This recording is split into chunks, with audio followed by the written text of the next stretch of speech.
وعلیکم السلام ورحمت الله وبرکاته. یو ورور پوښتنه کوي، اصل کې دا پوښتنه ورور په یو بل اړخ لري. د هغې پوښتنې مطلب داسې ده چې اوس زمانه کې د فارمي چرګانو ته چې کوم مواد ورکوي، نو دا دې دپاره چې کومه دانه جوړیږي دا د څو شیانو نه جوړیږي. یو پکې وینه ده، نو وینه خو نجسه ده او د مونږ حنفي فقها وایي چې حیوان ته نجس شی وروړل دا ناروا ده، جواز نه لري. نو محترمه وروره، علما فرق کوي، یو نجس ده یو متنجس ده. نجس نه انتفاع ناروا ده، متنجس نه انتفاع جواز لري. محترمه معاصر فقها په دغه مسئله باندې ډیر بحث کوي.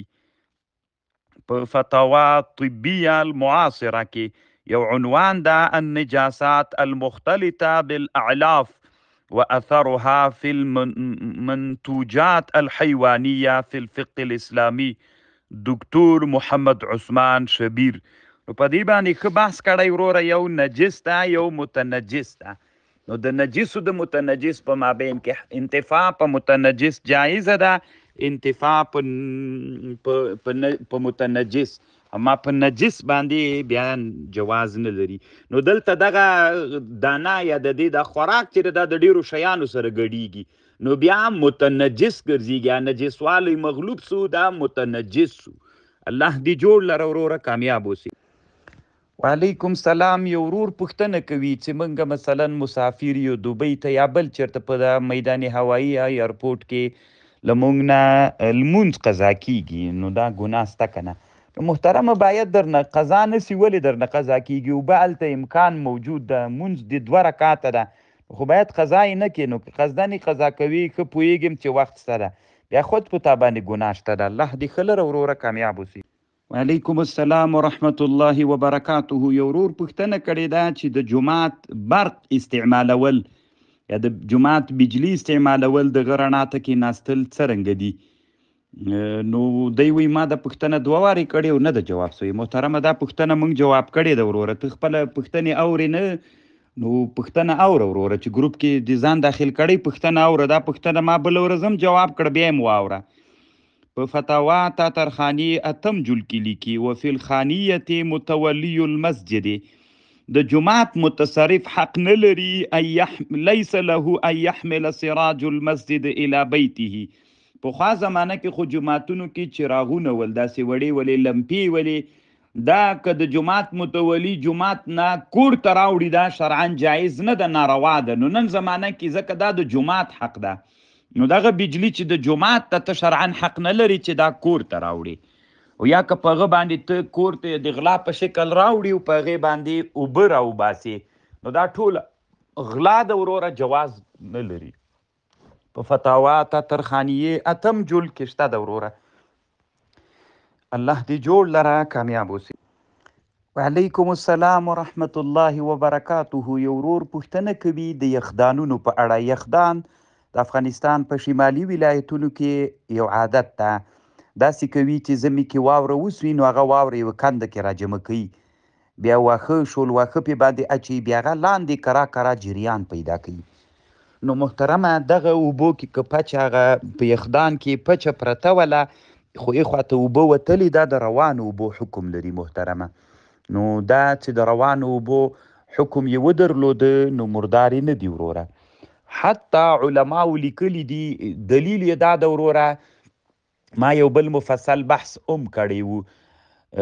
علما وی که چیرته په د حمام په حوض کې اگر چې لاس په لاسو کې نه وړکای و، په هغه کې داسې یو شی پروت و چې هغه نجس و، خو دلته پرله پسې اوبه له دې هغه نه اخیستل کېدل، له دې حوض نه چې داسې پرله پسې اخیستل کېدلې چې د حوض اوبه له حرکت نه لوېدلې، نو دا د جاري اوبو حکم لري.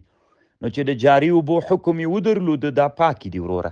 خو اخوانه چې د حوض ته نورې اوبه را روانې وي، نو دلته دغه اوبه چې دا یخدان کې دي، دا یخدان کې چې کومې اوبه دي چې کته تر نه را روانې دي، هلته واوره نوره ورته راویلې کېږي، نو دا د روانو اوبو حکم لري وروره، مشکل نه لري شرعاً. الله دې جوړ لره، کامیاب.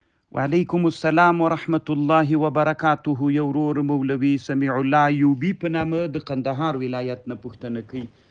د ورور پوښتنه داسې ده چې د شمسیو یا د هندارو په واسطه باندې چې کوم فصل اوبه سوی وي، نو دغه فصل کې عشر ده که نصف د عشر ده. نو محترم وروره، په کار خدا و چې مونږ د مرکزی دارالافتا په دې یوه فتوا صادره کړې وای، خو لا دغه مسئله باندې د افغانستان په سطح علماو یو تحقیق ونه کړ. نو محترم وروره، دماغ خپل تحقیق داسې ده چې علما چې دالیه او ثانیه کې لکه علما وی د دور المختار متن د ویجب نصفه فی مسقا غرب و دالیه، نو دی وی چې الته هغه په ارهډ باندې چې اوبه راباسي نو الته نصف ده. ولی لکثرت المؤونت، ځکه تاوان ډیر ده. نو دماغ خپل رایه ده دغه هغه چې دي هنداري چې دي، نو د دې هغه اول کال کې مؤونت ډیر ده، نو الته باید نصف د عشر چې هغه اول کال واخلي. وروسته کلونو کې ډیر مؤونت نسته ده، کوي ګریس به وي یا به هغه او بازک سوځېدلی وي چې اوبه راباسي، نو هغه لږ مؤونت ده.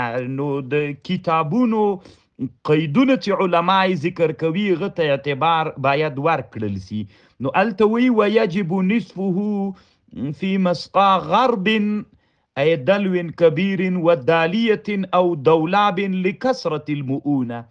شامی رد المحتار کی وی علت لوجوب نصف العشر فيما ذکر، چې کثرت مؤونت وی. نو په هنداره کې پراتلون کې کلونو کې هغه نسته ده، کثرت مؤونت نشته. نو چې کثرت مؤونت نشته ده باید الته لسمه ورکړل سي، نه شلمه یعنی نصف نه. والعلم عند الله فيحدث بعد ذلك امرا. الله دې جوړ لره ورور. وعلیکم السلام ورحمت الله وبرکاته. یو ورور پوښتنه کړې ده چې د یو پسه لکۍ ماته سوې ده، بیرته یې جوش خوړلی ده، پروا نه کوي دا کیږي محترمه، ځکه علما وایي هغه پسه باندې قرباني نه کیږي چې الیه یې نیمایي نه زیات لم یې نه وي یا یې لکۍ نه وي له نیمایي نه زیات، نو دا خو بیرته جوړه ده وروره، پروا نه کوي، قرباني ورباندې کیږي. الله پاک دې جوړ